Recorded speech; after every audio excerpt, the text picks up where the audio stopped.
অগ্নিজিৎ বলে যে যেই মেয়ে ডিভোর্স পেপারে সাইন করে নিয়ে বাড়ি থেকে চলে গেছে তার জন্য কোনো শোক পালন করতে হবে না। আজকে আইবুড়ো ভাতের আয়োজন শুরু করে দাও। আজকে রাতেই আমার ছেলের আইবুড়ো ভাত হবে। যেন কোনো জিনিসে কমতি না থাকে, তোমরা ধুমধাম করে সব কিছুর আয়োজন করো। অগ্নিজিতের এমন কথা শুনে মেহেক বলে যে ভাগ্যবানের বউ মরে। যেটা শুনে অগ্নিজিৎ রাগে মেহেকের গালে চড় মারতে যায় আর বলে যে বেশি বড় বড় কথা বলো না। তারপর বাড়ির মধ্যে অচেনা কেউ খাবার পাঠিয়েছে, যেটা নিয়ে বাড়িতে সবাই ভাবতে শুরু করে দেয় যে কে খাবারটা পাঠালো। তখনই গীতা ফোন করে বলে যে আপনার ছেলের আইবুড়ো ভাত, তাই কিছু খাবার পাঠালাম, চেখে দেখবেন, বিষ মিশাইনি, কোনো ভয় নেই।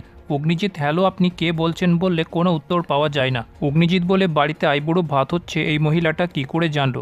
স্বস্তিক কী খেতে পছন্দ করে সেটাই বা ও কী করে জানলো? অন্যদিকে সাত্বিক তার খেলা শুরু করে দিয়েছে।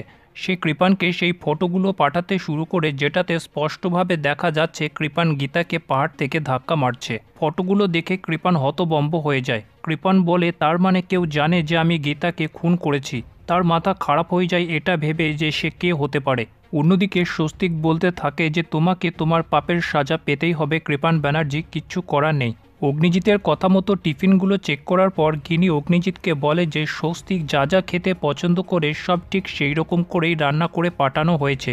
গিনি এটাও বলে যে খাবারগুলো আমি চেখে দেখলাম ঠিক যেন গীতার হাতের রান্না। অন্যদিকে গুন্ডাটা টাকা চানোর জন্য কৃপানকে ফোন করলে কৃপান বলে আমাকে ফাঁসানোর জন্য ছবিগুলো তুলেছিস তাই না?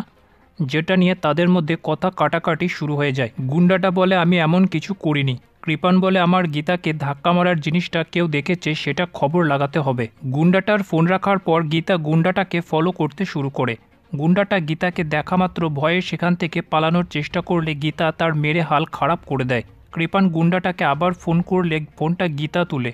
তারপর গীতা সিমটাকে বার করে ফেলে দেয়। অন্যদিকে কাব্যার মেহেন্দি সেলিব্রেট করার জন্য অগ্নিজিৎ ব্যানার্জি পরিবারকে মুখার্জি বাড়িতে ডেকে পাঠিয়েছে। তারা সবাই মুখার্জি বাড়িতে এসে উপস্থিত হয়েছে। অগ্নিজিৎ বলে আমি চাই সব কিছু আমার চোখের সামনে হোক, কারণ একটার পর একটা অদ্ভুত ঘটনা ঘটেই চলেছে। তারপর অগ্নিজিৎ তাদেরকে জানায় যে স্বস্তিকের আইবুড়ো ভাতের টিফিন ভর্তি খাবার কি করে বাড়িতে এসেছিল। অগ্নিজিৎ বলে আমার মনে হচ্ছে কেউ আড়াল থেকে সব কিছু দেখছে। তারপর বেশি দেরি না করে অগ্নিজিৎ সবাইকে ডেকে মেহেন্দির প্রোগ্রাম শুরু করতে বলে। তারপর তারা কাব্যের হাতে মেহেন্দি লাগানোর প্রোগ্রাম শুরু করে দেয়। তারপর বাড়ির মধ্যে শুরু হয়ে যায় কাব্যের মেহেন্দির নাচের অনুষ্ঠান। সবাই মিলে নাচ গান করতে শুরু করে। নাচের প্রোগ্রাম শেষে কাব্যের হাতে একজন মেহেন্দি লাগাতে শুরু করে।